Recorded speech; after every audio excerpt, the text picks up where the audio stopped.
Hello and welcome to ERP Radio, your recovery resource. My name is Jennifer Stewart and joining me is my co-host, Ben. Hey Jen, how's it going? Good, Ben. How are you? Good. So today we have a very special guest on the show, and the topic is family and recovery. And we have the mother of a recovering drug addict on the show. Hi Ruth, how's it going?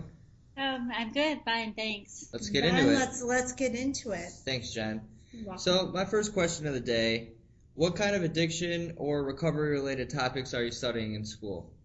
Okay, so I just finished up my coursework in addiction counseling, my master's degree in that. Okay, and do you want to have a specialty in this field when you start your practice? Yes, I do. But basically, I would like to have the specialty be the family members of the addict and or alcoholic or both, rather than have all my focus be on the addict themselves. Is your decision to enter this field related to your family experience with somebody in rehab or somebody recovering from drugs or alcohol? Oh, absolutely. My whole family is riddled with the disease of addiction. And that's the thing, a lot of people don't realize that it's a disease. I attended a family program at a rehab center where a family member was admitted, and after that experience, I realized that I had my own work to do. Even though I'm not addicted to drugs or alcohol, I discovered through that process that I have been profoundly affected by the disease of alcoholism and addiction. You already mentioned that you had a family member in recovery or going through the rehab process. Did you hold any type of intervention or did you intervene on this person? Yeah, there have been several interventions in my family. The first one was probably about 10 years ago or so, and I really learned a lot about the disease during that process.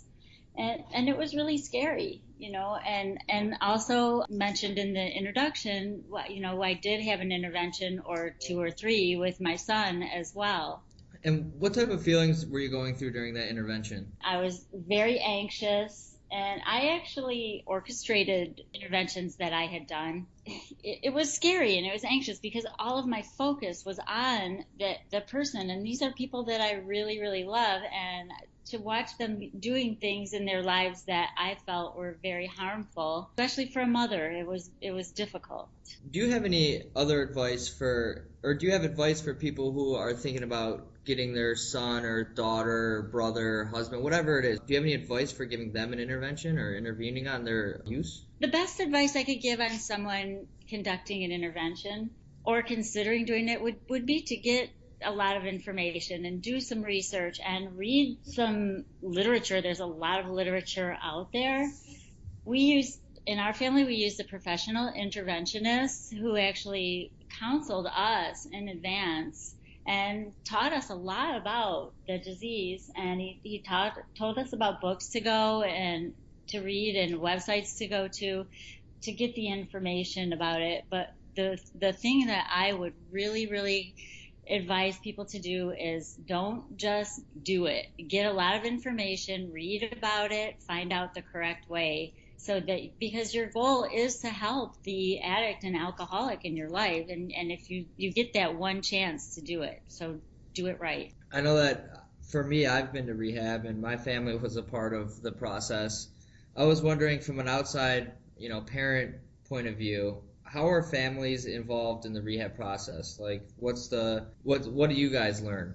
Many rehab centers do have a family program, and the first time my son he was in an adolescent program, and when I went to that, and I had some experience with addiction, having been in a relationship earlier in my life, so I felt like I was really knowledgeable. I went to this program, this family program, and they were telling me that I needed to work my own program and I needed to learn stuff. And inside my head, I was going, I know all this stuff. He's the one with the problem, not me. That was difficult when I finally got to the place of learning that I needed to get my own help in this. It wasn't just helping him, and the best way I found out to help him was to get my own help and learn what was going on in my own life. So would you say that you were a big enabler while the other person was using? Oh, absolutely. And the thing about it was, even I knew it when I was doing it. But for me, it was easier to do that than to face this thing all on my own. What I learned from this is that I don't have to do it all on my own. There's a lot of help out there. And when one person in the family, what I learned, when one person is affected by the disease, the whole family is affected by the disease. Every single person is affected by the disease of addiction and alcoholism. We all need help. I totally agree, and that's a common misconception is most people think that just the alcoholic or just the addict they're the ones that need help, and once they get help everything falls into place and the family's all perfect. And a lot of the times that's not the case, that everyone's walking on eggshells or they think the person's gonna go back to their old ways. And it's super important that the family gets help because then everyone can kind of grow together as a family. I appreciate all of your honesty, and I have one last question for you. Do you have any advice for people about rehab, recovery, or anything else related? I have a lot of advice. I wish I had a whole lot of time because I really do. Um, there's things that the biggest thing for me is find a program. There's a lot of help out there. We learned in the family program that although our loved ones have this disease and they're suffering from this disease, we are also suffering the effects of it. A lot of rehab centers use the 12-step program. A lot of them, use AA or NA, and they suggested in these all the family programs I've gone to for the family members to attend Al-Anon. For those of you who don't know what Al-Anon is, it's a 12-step program for people who have friends and families who are alcoholics and addicts. And what it does is, the thing that I really learned the most was to get my focus off of other people, especially people that were doing things I didn't want them to be doing.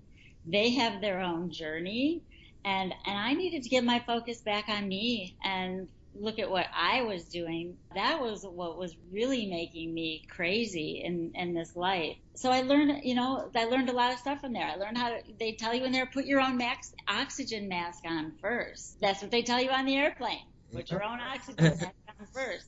I had to learn how to take care of me first. And it sounded really selfish when I heard that. I thought, how can I do that? My loved ones are suffering. I need to take care of them first. What I learned is I can't take care of anyone unless I take care of me first. Mm-hmm. That's right. Always take care of number one first. That's what they say. So We do. And there's also one other thing I want to say. One really important thing that I learned at my very first Al-Anon meeting and at my recovery program. There's 3 C's. I can't control it. I didn't cause it, and I cannot cure it. There is a 4th C, which is I can contribute to it, which I did really good. So those are important things to know. thanks, Yeah, Ruth. Thanks, thank Jen. you. Everyone. Jen, thanks, Ben.